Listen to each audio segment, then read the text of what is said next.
ഇഷ്ടപ്പെട്ടതാണ്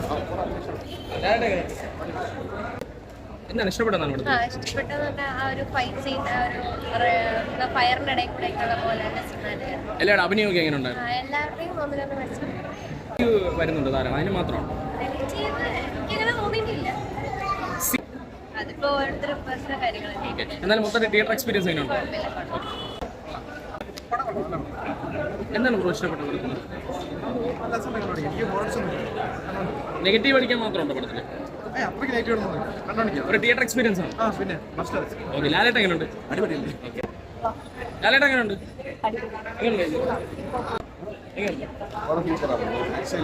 പക്ഷേ ഈ first half lag ഉണ്ടെന്നൊക്കെ പറഞ്ഞില്ലേ, അതൊക്കെ വെറുതെയാണ്. സത്യം പറഞ്ഞാൽ പക്കാ പടമാണ്, ഒരു രക്ഷയില്ല. എന്നാൽ പൃഥ്വിരാജ് ഒളിച്ചടിക്കിട്ടുണ്ട്, ഒരു രക്ഷയില്ല. ഫസ്റ്റ് വാച്ച് പടം. ഒരു ചോദ്യം, ഇപ്പം സെൻസർ ചെയ്യാൻ പോവുകയാണ്, അതിനോട് യോജിക്കുന്നുണ്ടോ? ഒട്ടും യോജിക്കുന്നില്ല, തീരെ യോജിക്കുന്നില്ല. കാരണം പറഞ്ഞാൽ സിനിമയായിട്ട് കാണാൻ ശ്രമിക്കുക, അത്ര തന്നെ. അല്ലാതെ ഇത്രയും പേര് തെറ്റൊന്നും ചെയ്തിട്ടില്ല എന്നല്ലേ പറയണേ, പിന്നെ എന്തിനു പേടിക്കുന്നത്? ത്രെഡ് ചെയ്യുന്നതിനെ പറ്റി ഞാൻ അഗെയിൻസ്റ്റ് ആണ്. First space on real incidents. ഈ ഗുജറാത്തിൽ ഗുജറാത്തിൽ തന്നെ ഉള്ള കാര്യമാണ്. So if the government is fairing them, the central government is good for them, they should fair it. എന്താണ് ബ്രോ ഇഷ്ടപ്പെട്ട പടത്തിൽ?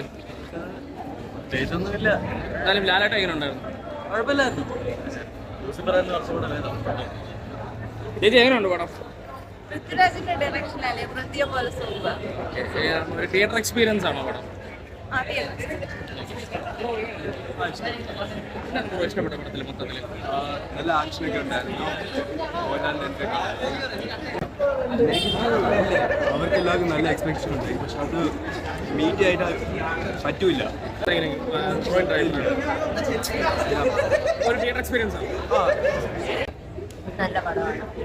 ഞങ്ങൾ പ്രതീക്ഷിച്ചതുപോലെ തന്നെ ഞങ്ങൾക്ക് പൃഥ്വിരാജിനെയും ലാലേട്ടനെയൊക്കെ ഒരുമിച്ച് മൂവിയിൽ കാണാൻ പറ്റി ഭയങ്കര സന്തോഷമുണ്ട്. പിന്നെ അദ്ദേഹത്തിൻ്റെ സ്ക്രിപ്റ്റിൻ്റെ പവർ ഭയങ്കരമാണ്. അവരുടെ നോളജ് അവരൊന്നിച്ചത് നമുക്ക് നല്ലൊരു മൂവി കിട്ടാൻ വേണ്ടി കൊള്ളാം. അത് നമ്മളെ അഭിപ്രായം പറഞ്ഞത് പലർക്കും അവർക്ക് തന്നെ മൂവി മേക്കേഴ്സിനും മറ്റുള്ളവർക്കും തോന്നുന്നതാണ്. നമ്മൾ കണ്ടവർക്ക് എല്ലാവർക്കും എനിക്കങ്ങനെ പ്രത്യേകിച്ചൊന്നും പറയണ്ട. ആദ്യത്തെ സീൻസൊക്കെ നമ്മൾക്ക് ഒത്തിരി ക്രൈംസ് എല്ലാ മൂവീസിലും ഉണ്ടല്ലോ, അതുപോലെ തന്നെയാണ് ഇതിൽ വന്ന് തോന്നുന്നത്. വേറൊന്നും കഥയുടെ ആവശ്യമാണെന്ന് എനിക്ക് തോന്നുന്നു. അങ്ങനെയൊന്നും പറയാം. ഇതൊരു ക്യാരക്ടറിൻ്റെ ബേസിലാണ് ഈ മൂവി ചെയ്തേക്കുന്നത്. ആ ക്യാരക്ടർക്ക് എന്തുകൊണ്ട് ഇത്രയും ഒരു ഇൻറ്റൻസിറ്റി വരണമെന്നുള്ളതിനാണ് അദ്ദേഹം അത് ചെയ്തേക്കുന്നതാണ് എനിക്ക് മനസ്സിലാക്കുന്നത്.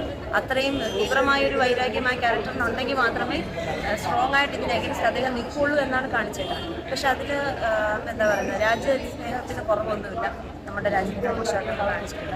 ഇഷ്ടപ്പെട്ടു. മൊത്തത്തിൽ ഒരു തിയേറ്റർ എക്സ്പീരിയൻസ് ആണ്. വൻ പടമാണ്. നെഗറ്റീവ്സ് ഉണ്ടായാലും കാണാൻ ഇല്ലെന്നുണ്ട്. ഭയങ്കരമായിട്ട് ചേട്ടാ രാജുവേട്ടൻ നമ്മൾ വിളിച്ചു പോകുന്നില്ല. രാജുവേട്ടനും ലാലേട്ടനും സൂപ്പറായിട്ടുണ്ട്, അടിപൊളിയാണ്.